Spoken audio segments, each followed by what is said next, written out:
अस्सलामुअलैकुम नाजरीन, आप देख रहे हैं KPNHD और मैं हूँ समीना चौधरी। पेट्रोलियम मसनूआत और दीगर अशिया की कीमतों में इजाफे के खिलाफ जमात इस्लामी के ज़ेर एहतमाम एहतजाजी मुजाहरा किया गया। मुजाहिरे से खिताब करते हुए अमीर जमात इस्लामी रावलाकोट सरदार अदनान रजा को दीगर ने कहा कि अवाम दो वक्त की रोटी को तरस रही है, लेकिन हुकूमत पाकिस्तान IMF के गुलामों का किरदार अदा करते हुए रोज बरोज महंगाई में इजाफे की पॉलिसी पर गामजन है। वो वक्त दूर नहीं जब अवाम इन हुक्मरानों को तख्त से तख्तादार पर पहुंचा देंगे। सदर रियासत 10 करोड़ की गाड़ी खरीद सकते हैं, लेकिन हुकूमत मजलूम व महकूम अवाम के लिए रोजगार मुहैया नहीं कर सकती। उन्होंने कहा कि ये बदमाशी और आयाशी अब नहीं चल सकती। अगर हुकूमत ने अपना फैसला वापस न लिया तो सदर आज़ाद कश्मीर का पुंछ में दाखिला बंद कर दिया जाएगा।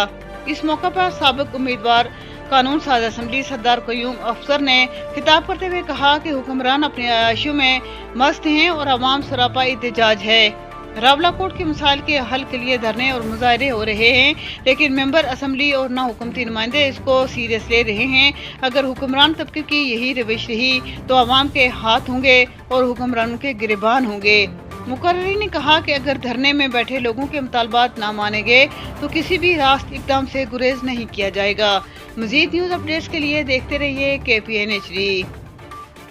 उनके मामलात का घेराव करेंगे तो क्या ये उस वक्त के लोग सुधरेंगे? नहीं, अमीर मोहतरम में सभी लोग नहीं सुधरने वाले।